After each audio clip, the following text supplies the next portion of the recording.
UP के कई जिलों में बाढ़ का कहर लगातार जारी है। बलरामपुर में राप्ती नदी का जलस्तर बढ़ने से शहरी इलाकों में पानी भर गया, कई इलाके पानी में डूब गए। एसडीआरएफ की टीम लोगों को सुरक्षित जगहों पर पहुंचा रखी है। नेशनल हाईवे पर छोटी गाड़ियों की आवाजाही पर रोक लगा दी गई। नवोदय विद्यालय का पूरा इलाका जलमग्न हो गया। लगातार बढ़ रहे जलस्तर से नवोदय विद्यालय की 4 दीवारें भी टूटकर गिर गई।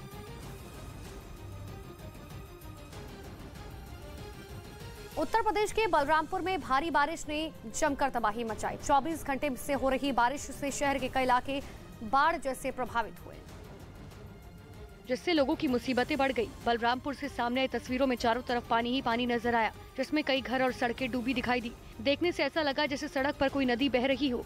एक वीडियो में तो एक घोड़ा पानी के सैलाब में तैरता हुआ दिखाई दिया, जबकि कुछ लोग नाव में बैठकर पानी को पार करके सुरक्षित जगह पर जाते हुए नजर आए। तो वहीं दूसरे इलाके से भी इसी तरीके का एक वीडियो सामने आया, जिसमें कई गाड़ियां बारिश के पानी में डूबी दिखाई दी। जल भराव में ये सिर्फ 1 एकड़ जमीन पर कृषि करके हर महीने 1 लाख तक कमाते हैं।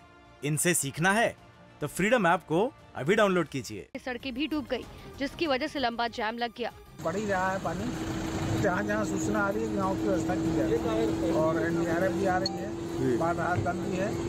बताया गया कि बीते दिनों से हो रही बारिश से कई नदियां खतरे के निशान से 100 सेंटीमीटर ऊपर पहुंच गई, जिसकी वजह से वहां के आसपास की खेतों की फसलें डूब गई, जिससे लोगों को काफी नुकसान हुआ। जिसके बाद प्रशासन ने राहत बचाव का काम तेजी से शुरू कर दिया।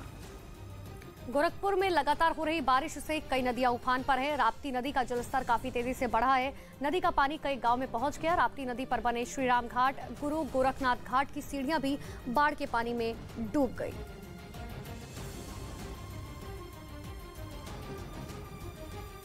और तस्वीरें बहराइच की आपको दिखाते हैं, जहां बाढ़ से 30 गांव में पानी भर गया। बाढ़ में फंसे ग्रामीणों को बचाने के लिए एनडीआरएफ की टीम बुलाई गई। सीमा सुरक्षा बल के जवान भी बचाव और राहत काम में जुट गए। कई गांव से संपर्क टूट गया। फसलों को बड़े पैमाने पर नुकसान पहुंचा है।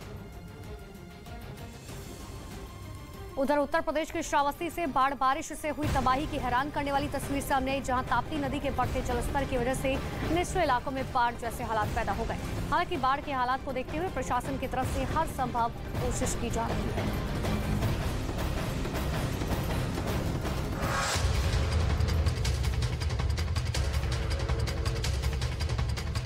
लेकिन ताप्ती नदी का रौद्र रूप आसपास के गांवों को पूरी तरह से अपनी चपेट में ले चुका है, जहां गांव के गांव पानी में डूबे नजर आए।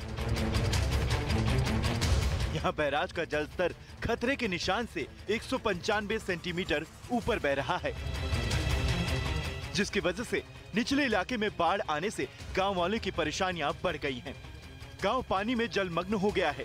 घरों के बाहर मानो नदी बह रही हो, जिसकी वजह से लोग अपने घरों में ही कैद होने पर मजबूर दिखे। कई जगह तो गांव वाले सड़क के किनारे प्लास्टिक की पन्नी तानकर भी रहते दिखे। वहीं कच्चे मकान ढहने से कई लोग बेघर हो गए। ऐसे में कोई चारपाई पर बैठा नजर आया तो कोई जुगाड़ की नाव से गांव के बाहर जाने की कोशिश करता दिखा। दावा है कि 100 से ज्यादा गांव अब तक बाढ़ से प्रभावित हो चुके हैं।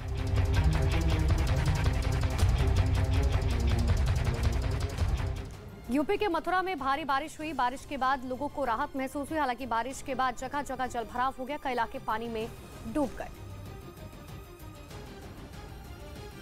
तो मथुरा की तस्वीरें आपको दिखा रहे हैं। कृष्ण नगरी मथुरा की तस्वीरें देखिए, जहां पर हालात किस तरीके से लगातार खराब होते जा रहे हैं। पिछले 48 घंटे में दिल्ली, एनसीआर, यूपी में लगातार बारिश हो रही है, जिसकी वजह से लोगों को परेशानी हो रही है।